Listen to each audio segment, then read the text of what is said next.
Well, first of all, Trump inherited somebody else's economy. That's what Barack Obama would like us to. Well, it's true. Okay.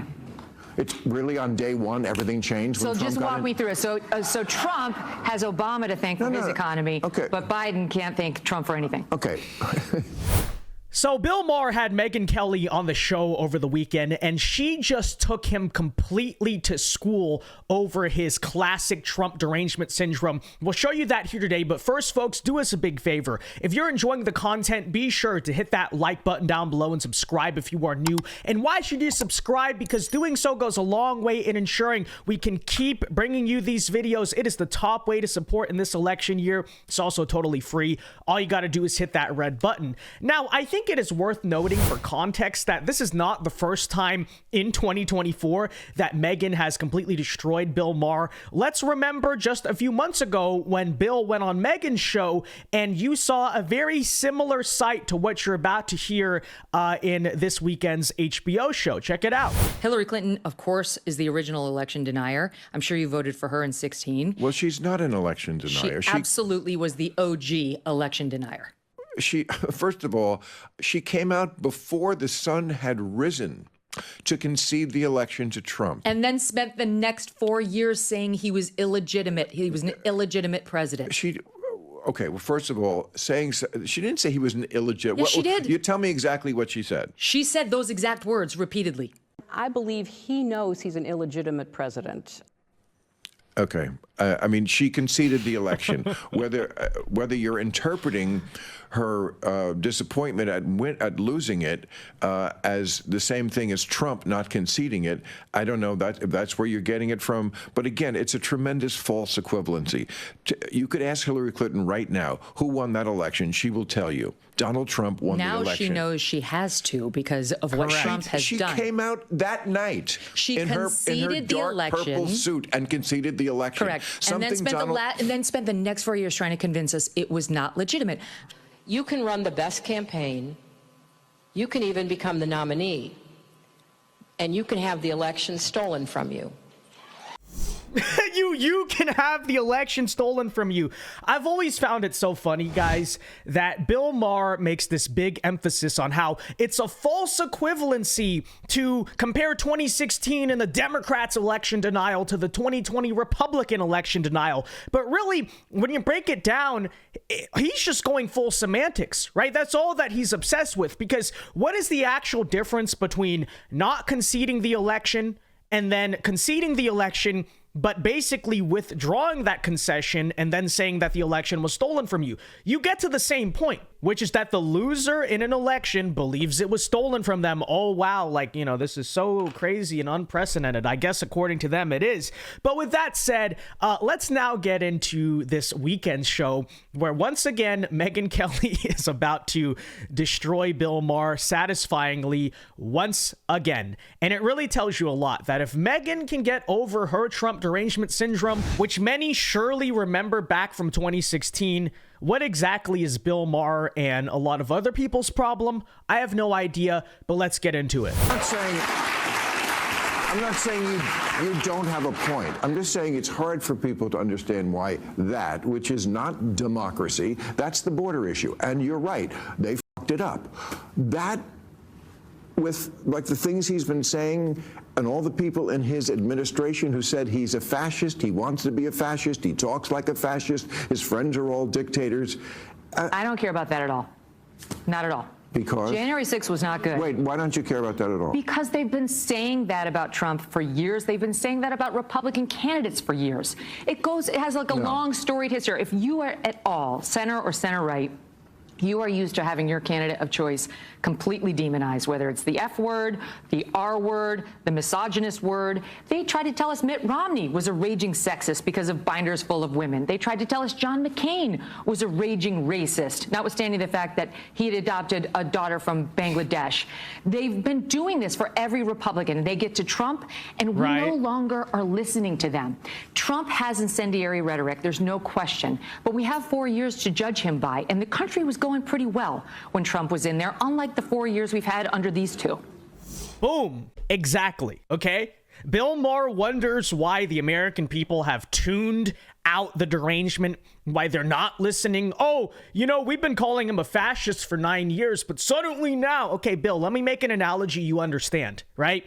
You tell a joke the first time, maybe it's funny, maybe it's not. You keep saying the same joke every single night, what happens, okay? It doesn't really have the same zing that it used to. And Megyn brings up an important point, which is they've been doing it for everyone, right? George Bush was Hitler. Dick Cheney was Hitler, which is very funny because Dick Cheney is now a Kamala Harris supporter, and we seem to have forgotten that ever existed. Oh, the war criminal, the genocidal maniac? No. Dick Cheney's an amazing guy, according to Kamala Harris.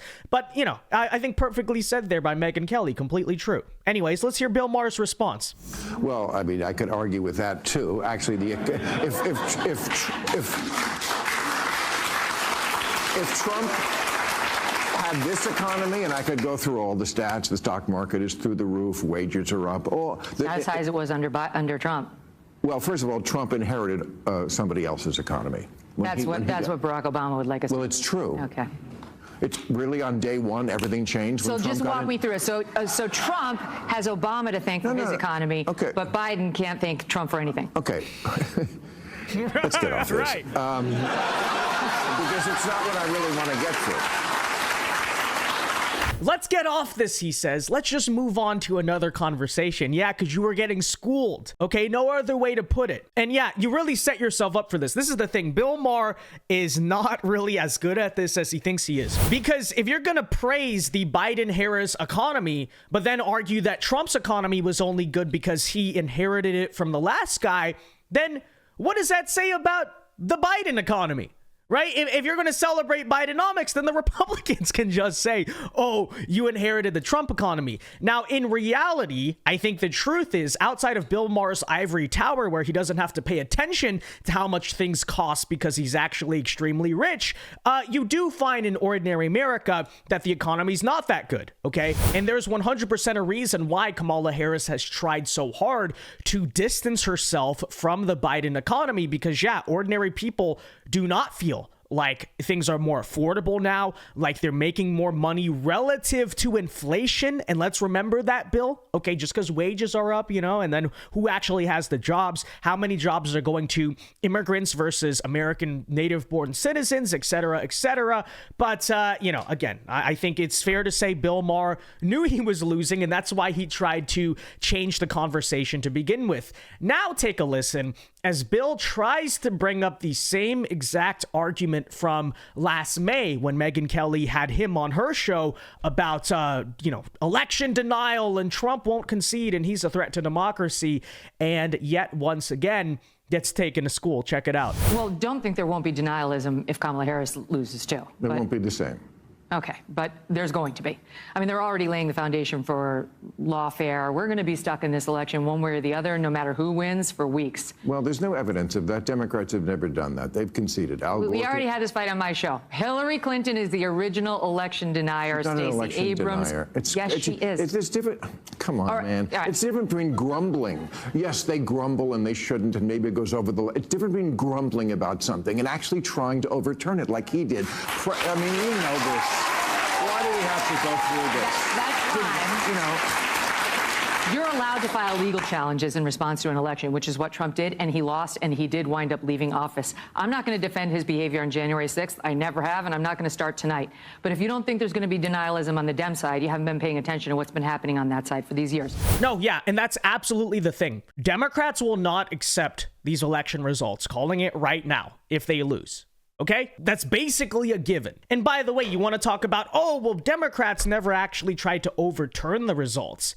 Really? Everyone seems to forget. Okay, I don't know why. Like, I was very young when this happened, and I remember this. I don't know why no one talks about this, but about the fact that the Democrats tried to get the Electoral College to go rogue and vote for Hillary instead of Trump back in 2016. And right here is the Politico article about this. Okay, you can check it out. December 5th, 2016, and I'll read a little bit for it. You hear advocates of the long shot bid to turn the Electoral College against against Donald Trump have been in contact with close allies of Hillary Clinton, according to multiple sources familiar with the discussions. But the Clinton camp and Clinton herself have declined to weigh in on the merits of the plan. Clinton's team have steadfastly refused to endorse the efforts, but check it out, they also have not categorically rejected them, leaving the collection of mainly Democrat electors to push forward with no explicit public support, but by the way, or condemnation